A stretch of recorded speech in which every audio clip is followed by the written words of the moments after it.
Okay, so I have uh, two questions. So for the goal number one and number two, what exactly is the work that the team have been performed to achieve that goal? Because I really do not understand. Is it are you building some kind of remote, some kind of special interface to control the robot? It is through joystick or through anything. Yeah, and the second question that I have is for your final goal, which is the SLAM. Seem like you guys are mainly working on the simulation. That you have started to bring the development from simulation to the actual robot itself. Yes. And then when you're talking about SLAM, what is the specific SLAM package or SLAM technique that you guys are using? It is like Hector SLAM, similar like the UAT or some other SLAM package that you found in the community. Okay, so Can you yeah, so, ask? yeah, so just to maybe I ask for one question after the other, right? So Yeah. the first question is, what have you done or deliver for the goal number one and number two? Mm, for the first question is we have done goal. The number one is we can deliver the medicine to the patient, which we just uh, imagine just move the robot from the short period of it rolled, so it can deliver something to our model, which is like we stand in a position A and we can make the robot into the position B to deliver something on the board. And goal number two is physical examination. Is we using the connection between the calling, the Wi-Fi calling. So we call from we using the Omni robot to call from our lab to another member homes, which is far away, so we can test out the physical examination. Okay. Yep. Okay. So basically, the number one and number two is actually not more like it's more like a feature exploration of the existing telepresent robots. Um, then how about the final goal, the goal number four? I because on the video you just saw is the simulation. So did you go past the simulation phase to bring the development work on the robot itself? Yes, it's actually it's we did bring the our simulation to our to on our robot. We did make it move into another room, but for because the Wi-Fi is too weak, so it's moved a little bit, and the Wi-Fi is disconnected. It stopped at in front of the another room door. Okay. Okay. Yeah, I see. Okay, so basically, for the goal number four, you basically connect your robot to another workstation that is running all of the navigation and mapping, and then that workstation will send the command to ask the robot to move.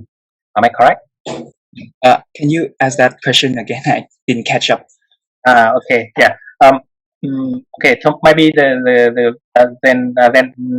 will switch the question a little bit. So, what type of SLAM package that you utilize to control the robots?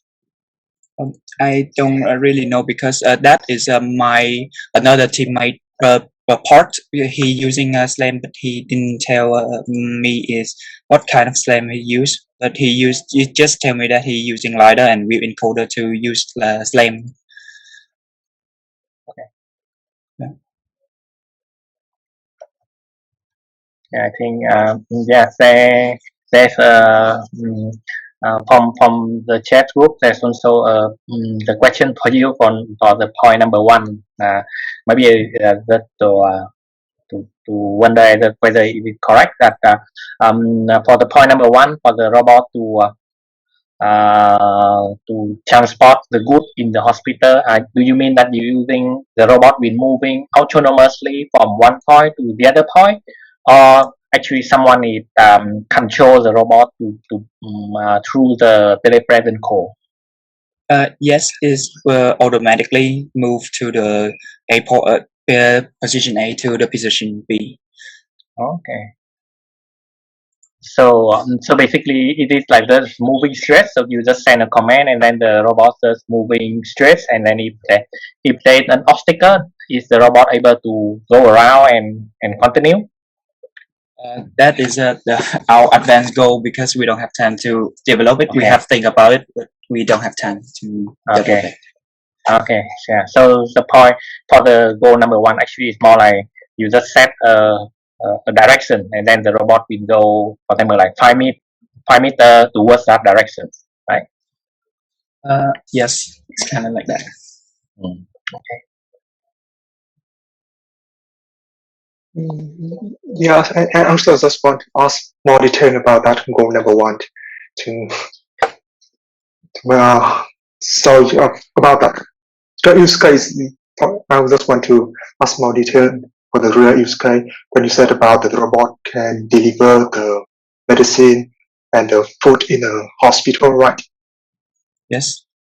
Yeah, so in the case that you said that means that we need to set the robot can automatically move from point A to point B. So in that case, someone need to already set up point B, right?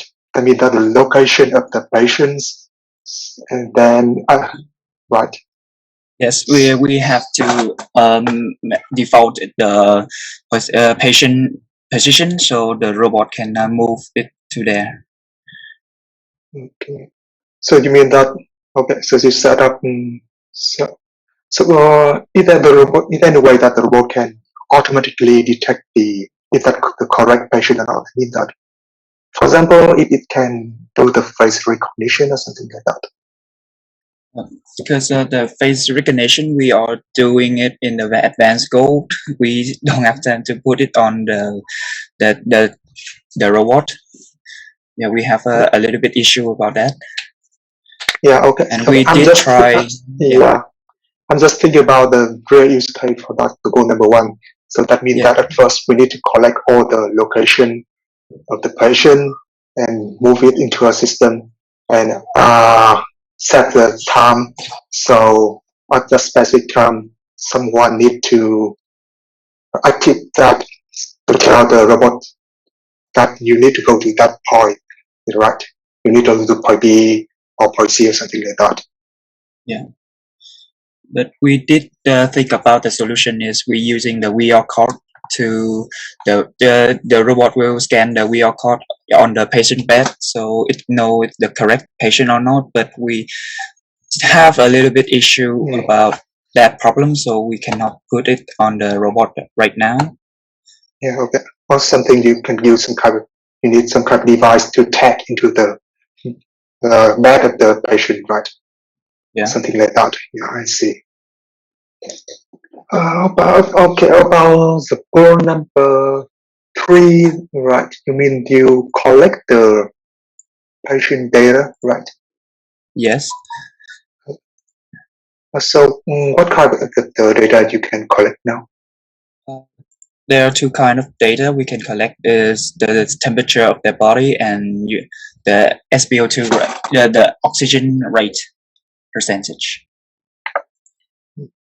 Okay, but do you have any? So what you're going to do with that kind of data? The plan of how we will use it. We using it for the pandemic, so the doctor and the nurse can keep distance with the patient and can check it. Check the status about the COVID-19 symptoms safely. They just need to get the temperature and the oxygen rate, and they can get the data onto their website. Yeah, okay, I see.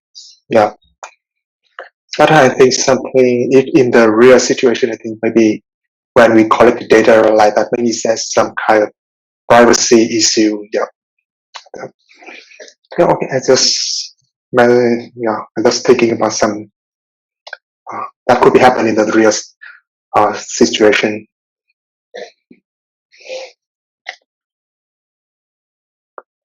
Okay, so that's all of my question. Yeah, thank you.